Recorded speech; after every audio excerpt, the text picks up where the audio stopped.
আসসালামু আলাইকুম। কেমন আছেন সবাই? আশা করছি সবাই ভালো আছেন। আজকের দুপুরের খাবারে হাসব্যান্ডের জন্য গার্লিক মাশরুম করেছিলাম। আর সাথে ছিল হানি চিকেন। এই দুইটার কম্বিনেশন একসাথে যেন একদম পারফেক্ট জমে গিয়েছিল। আর হাসব্যান্ডের পছন্দের খাবারের তালিকাতেও যোগ হয়ে গিয়েছে এই রেসিপিটি। মাঝে মাঝে হাসব্যান্ডের জন্য ডায়েটের নতুন নতুন খাবার রেডি করতে হয়। জানি না এই খাবারটি ডায়েটের পর্যায়ে পড়বে কিনা, তবে বাসায় মাশরুম ছিল এবং চিকেনটা মেরিনেশন করা ছিল, তাই ভাবলাম যে এই দুইটা দিয়ে কিছু একটা করে ফেলি। চলুন তাহলে রেসিপিটি দেখে নেওয়া যাক। বাসায় কিছু মাশরুম পড়েছিল কয়েকদিন ধরে, সেটা খাওয়াও হচ্ছিল না। আর কিছু মাশরুম নষ্টও হয়ে গিয়েছিল। তাই ভাবলাম এই মাশরুমগুলোকে দিয়ে আজকে আমি একটা গার্লিক মাশরুম রেসিপি করে ফেলি। গার্লিক মাশরুমের এই রেসিপিটি আমি এই প্রথম করেছিলাম, এর আগে কখনো এটা রান্না করা হয়নি। তাই একটু ভয়ে ছিলাম যে আসলে এটা খেতে পারবে কিনা।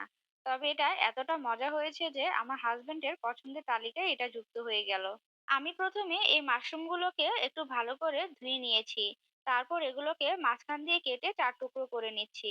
কিছু মাশরুম নষ্ট হয়ে গিয়েছিল আর উপর দিয়ে একটু কালচে কালচে হয়ে গিয়েছিল। তাই এগুলোকে আমি একটু হালকা উষ্ণ গরম পানি দিয়ে ধুয়ে নিয়েছিলাম, যাতে এর মধ্যে থেকে গন্ধটাও দূর হয়ে যায়।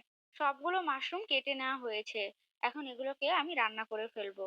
চুলায় একটা কড়াই আমি গরম করে নিয়েছিলাম এবং এই কড়াইয়ের মধ্যে এক টুকরো বাটার দিয়েছিলাম। এই বাটারটার মধ্যে আমি এখন কিছু পেঁয়াজ কুচি ভেজে নিচ্ছি। পেঁয়াজগুলোকে আমি একদম ছোট ছোট করে কুচি করে নিয়েছি। আর সাথে কয়েক টুকরো রসুনও নিয়েছি। রসুনের পরিমাণটা পেঁয়াজ থেকে একটু বেশি নিতে হবে, কারণ এটা যেহেতু গার্লিক মাশরুম, তাই এর মধ্যে থেকে গার্লিকের ফ্লেভারটা যাতে একটু বেশি আসে, তার কারণে রসুনটা একটু বেশি নেওয়া হয়েছে। রসুন এবং পেঁয়াজটা যখন হালকা বাদামি হয়ে আসবে, তখন এর মধ্যে আমি ১ টেবিল চামচের মতো ময়দা দিয়ে দিয়েছি। এই ময়দাটাকে আমি রসুন এবং পেঁয়াজ বাটারের সাথে ভালো করে মিশিয়ে নিয়েছি। তারপর এর মধ্যে আমি কেটে রাখা মাশরুমগুলো দিয়ে দিয়েছি। আর সাথে দিয়েছি ক্যাপসিকাম এবং গাজর কুচি। এখানে আমি ১ টেবিল চামচের মতো টমেটো সস দিয়ে দিয়েছি। আর সাথে দিয়েছি ১ চা চামচের মতো চিলি ফ্লেক্স। এই চিলি ফ্লেক্সটা একটুও ঝাল নেই, তবুও দিয়েছি একটু ফ্লেভারের জন্য। এখন এই মাশরুম, ক্যাপসিকাম এবং গাজরগুলোকে আমি একসাথে নেড়েচেড়ে একটু কষিয়ে নিচ্ছি। বেশিক্ষণ কষানো যাবে না, যেহেতু এগুলো একদমই নরম, তাই অল্প কিছুক্ষণ কষালেই চলবে। মাশরুম থেকে যে পানিটা বের হয়েছিল, সেই পানিটার মধ্যেই এটাকে কষিয়ে নেওয়া হয়েছে এবং পানিটা ভালো করে শুকিয়ে নেওয়া হয়েছে। তারপর এর মধ্যে ১ কাপ পরিমাণ দুধ দিয়ে দেওয়া হয়েছে। এই দুধটা দেওয়াতে এই গার্লিক মাশরুমটা খেতে আরো বেশি লোভনীয় এবং মজাদার হয়ে থাকে। এ পর্যায়ে আপনারা একটু লবণটা চেক করে নেবেন। যদি কম মনে হয় তাহলে এখানে আরেকটু সামান্য পরিমাণে লবণ অ্যাড করে নেবেন। গার্লিক মাশরুমে বেশি পরিমাণে লবণ দেওয়ার প্রয়োজন পড়ে না। আপনার পরিমাণ অনুযায়ী আপনি অল্প একটু বা সামান্য পরিমাণে দিলেও হবে। যেহেতু আমি এখানে টমেটো সস ব্যবহার করেছি, তাই আমি এখানে লবণের পরিমাণটা কম দিয়েছি, কারণ টমেটো সসের মধ্যেই লবণ ছিল। আমি এটাকে ঢাকনা দিয়ে ঢেকে কিছুক্ষণ রান্না করেছি। তারপর এটার ঝোলটা যখন একদম কমে এসেছে, তখন এর মধ্যে আমি ১ চা চামচের মতো চিনি দিয়ে দিয়েছি। এই চিনিটা দিলে গার্লিক মাশরুমের স্বাদটা আরো বেশি ভালো লাগে। চিনিটা দেওয়ার পর এখানে আমি কিছু কাসুরি মেথি দিয়েছি। এই মেথিগুলো দিলে এটা থেকে খুব সুন্দর ফ্লেভার আসে।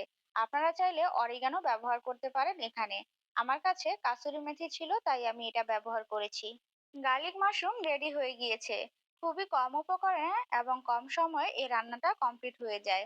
এখন আমি এখানে চিকেন যে মেরিনেট করে রেখেছিলাম সেটাকে ভেজে নেব। এখানে চিকেনের সাথে আমি আদা রসুন বাটা, গোলমরিচ গুঁড়া, সয়া সস এবং সামান্য পরিমাণে লেবুর রস দিয়েছিলাম। এগুলো দিয়ে আমি চিকেনটাকে মেরিনেট করে রেখেছিলাম। এখন এটাকে আমি তেলের মধ্যে ভেজে নেব। আমি কড়াইতে সামান্য পরিমাণে তেল দিয়েছি। এই অল্প তেলের মধ্যে এই চিকেনটাকে ভেজে নেব। আপনারা চাইলে বাটার বা ঘিয়ের মধ্যেও চিকেনটাকে ভেজে নিতে পারেন। তেল ছিটে আসছিল, তাই আমি এটার মধ্যে একটা ঢাকনা দিয়ে ঢেকে এটাকে ভেজে নিচ্ছিলাম। ঢাকনা দিয়ে ঢেকে রাখলে চিকেনটা ভালোভাবে সিদ্ধ হয়। চিকেনটা অনেক বেশি কড়াকড়ি ভাজার দরকার নেই, তাহলে এটা একদম শুকনো হয়ে যাবে ভেতরে। চিকেনটা মোটামুটি ভাজা হলে আমি এর মধ্যে একটু মধু দিয়ে দেব। প্রায় ১ টেবিল চামচের মতো মধু দিয়েছি আমি এখানে।